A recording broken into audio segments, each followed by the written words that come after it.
Normal chicken তো অনেক খেয়েছেন, সুযোগ পেলে কোথাও থেকে রডেল আনিয়ে একবার এইভাবে বানিয়ে খেয়ে দেখুন, জাস্ট জমে যাবে। এই ভিডিওটি পুরো দেখবেন এবং একটাও স্টেপ মিস করবেন না, তাহলেই কিন্তু আপনার ক্ষতি। 700 গ্রাম চিকেন আছে আমার কাছে উইথ স্কিন। চামড়া থাকলে তো টেস্ট দ্বিগুণ।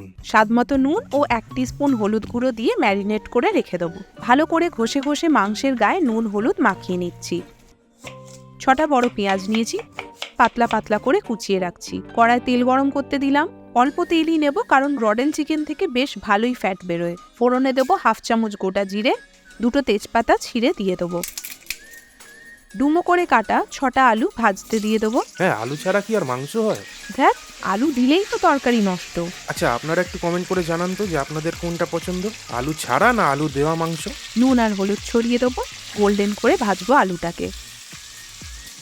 পেঁয়াজ কুচিয়ে এইভাবে রেডি করে রেখেছি। 15 থেকে 20টা রসুনের কোয়া লাগবে আর 2টো আদার টুকরো। আলু উল্টো পাল্টে সব দিকে সমান করে ভেজে নিতে হবে। এইবার আলুগুলো তুলে রাখবো। এবার ওই তেলেই পেঁয়াজগুলো ছেড়ে দেবো। পেঁয়াজ বারবার করে নাড়লে সমানভাবে ভাজা হবে। চলুন ততক্ষণ আদা রসুনটা বেটে নিই। আদাগুলো বাটার আগে পাতলা পাতলা করে স্লাইস করে নেব, এতে বাটার কাজটা খুব সহজ হয়ে যাবে। পেঁয়াজটা আবারও নেড়ে নেব। খুন্তির সাহায্যে স্লাইসগুলো আলাদা করে নিচ্ছি। আদাটা শিলে বেটে নেব।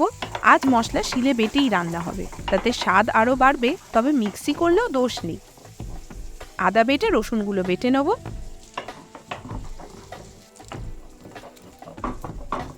আদা রসুন বাটা হয়ে গেছে, পেঁয়াজেও বাদামি রং ধরে গেছে, আর একটু লাল করে নেব। এবার রসুন বাটা দিয়ে দেবো। 1 মিনিট ভেজে আদা বাটাটাও দিয়ে দেবো। মশলা ভালো করে ভেজে নিচ্ছি। মশলা পুড়ে যাওয়ার আগেই 2-3টে টমেটো দেবো, বড় বড় করে কাটা। টমেটো দিলে নুন তো আসবেই, তবে মাংসে নুন আছে সেটা বুঝে দেবেন, এতে টমেটো নরম হবে। হালকা আঁচে ধৈর্য ধরে কাজটা করতে হবে। এবার গুঁড়ো মশলার পালা।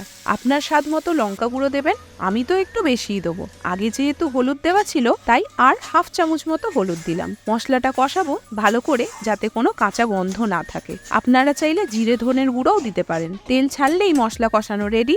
এবার অল্প অল্প করে মাংস ঢেলে মেশাতে থাকবেন। এইভাবে অল্প অল্প করে মেশালে মাংসের গায়ে মশলাটা সহজেই মাখানো হয়ে যাবে। এখন যেমনটা দেখছেন, একদম তেল দেখাই যাচ্ছে না, একটু পরে এর রূপটা পুরোই পাল্টে যাবে। হালকা আঁচে ধৈর্য ধরে কষাতে থাকুন। মাঝে মাঝে ঢাকা দিয়ে রাখুন, মাংস থেকে তেল জল দুটোই ছাড়বে। এই সময় আলুর টুকরোগুলো দিয়ে দেবো।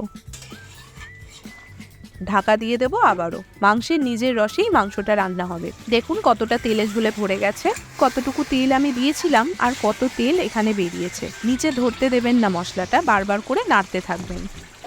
এবার কয়েকটা কাঁচা লঙ্কা চিড়ে বা ফাটিয়ে মাংসে দিয়ে দিন।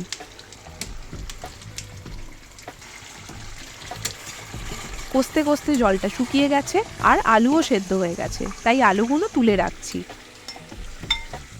এটা রডেল মুরগি, তাই সেদ্ধ হতে একটু সময় লাগবে। আর কিছুক্ষণ এটা ঢাকা দিয়ে রান্না করব। এই সময় যদি জলটা বেশি শুকিয়ে যায়, তাহলে মাঝে মাঝে একটু একটু গরম জল দিতে পারেন। ততক্ষণ গোটা গরম মশলাটা বেটে নিই। চিকেন সেদ্ধ হলে গরম মশলা বাটাটা দিয়ে দেবো, সাথে একটু জল দিলাম। ভালো করে মিশিয়ে 1-2 মিনিট ঢাকা দিয়ে ফুটতে দেবো। আমাদের কষা রডেল রেডি। সার্ভ করে দেবো। একটু ধৈর্য ধরে রান্না করলে এই স্বর্গীয় স্বাদের জুড়ি মেলা ভার। আমি চললাম, টাটা।